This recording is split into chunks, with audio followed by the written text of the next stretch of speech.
Good morning, everybody. Welcome to Reata Horsemanship. I'm Luke Brown. I'm excited to be with you here today on Winning Wednesday. The horse that I'm riding this morning is Dawson. He's the half-draft horse that came out of Nogales, the Nogales area in Arizona, and he's doing just so well, doing so well in the arena, so well out here.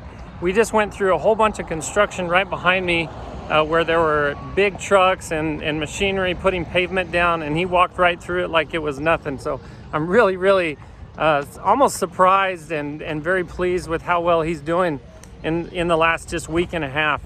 And today for Winning Wednesday, well, I hope you guys have had a great week so far. I didn't do any videos yesterday or the day before, so this is my first video of the week.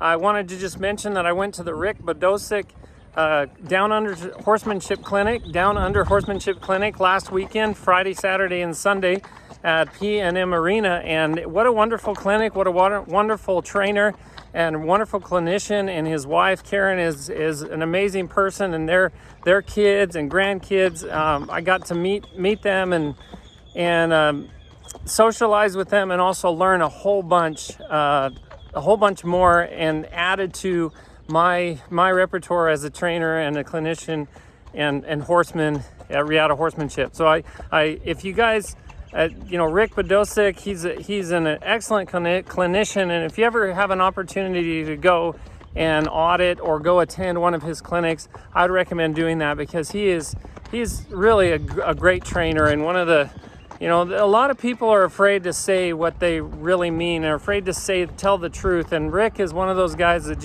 he tells it like it is. And that may offend some people every once in a while, but to him, what matters most is that he tells the truth, and he tells it straight and gets it done. And he loves horsemanship. He loves training horses. He trains horses for a living as well, and is also a clinician. And so he has a lot of experience. He's actually worked with Clinton Anderson for 20 years.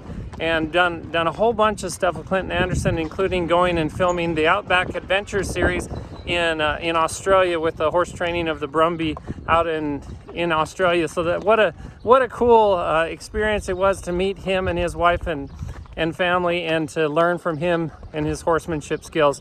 It was just awesome. I wanted to say that before I go on and talk about Winning Wednesday.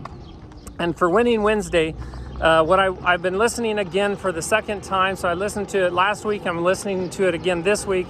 The book Rich Dad Poor Dad by Robert Kiyosaki. And in it, he talks about the questions we ask and how important the question that you ask is. And this is pertaining to money. And he says this, something to this effect. Ooh, there's somebody coming pretty fast there. Oh, man. That's unfortunate that somebody would be going that fast, not slow down. Anyway, what Robert Kiyosaki was talking about is the question we ask. A lot of people will say, will make a statement, I can't afford it. I can't afford it. So whatever it is, or they might make a statement to their children. A child may say, hey, I want this, or I want that, or can we do this? And then the parent, and I find myself many times saying this, we can't afford that, I can't afford that. When we say I can't afford that, when we make a blanket statement, we can't do something. And that goes for doing things too. I can't do that. When my kids say I can't do that, when I know intrinsically that they can do it, they just have to find a way to do it. So when we make that statement, I can't do that, or I can't afford that, our brain automatically shuts down.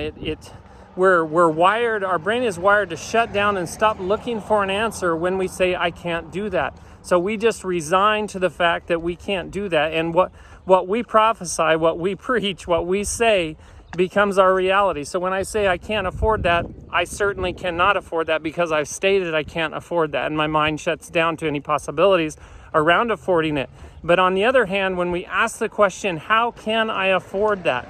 Or how can I do that? How can I afford that? Instead of saying, if it's something I really want and it's important to me, like whether it be a horse property, or whether it be a vehicle, or whatever it is, or time with my family, if I say I can't do that, or I can't afford that, then I'm limiting myself. But when I say, how can I do that? How can I afford that?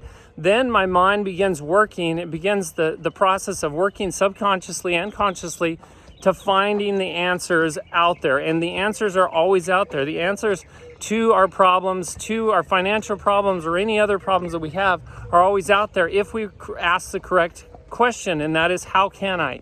How can I afford that? So when you're going throughout your week and through this weekend, think about that one phrase. Don't say, I can't do that or I can't afford that.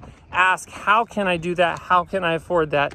And your mind will start creating the possibility. It'll find ways that exist in your life to create the possibility of doing that, and then you can start actually doing it and affording whatever it is that you like. So ask, how can I afford it? And it'll change your life. Through asking that correct question will make a huge difference in your life. I'm going to work harder at that, at saying things more effectively, and instead of saying I can't do that, saying how can I. Hope you guys have a wonderful day. Until next time, be thankful, live with purpose, live with passion, and as always, stay safe in the saddle.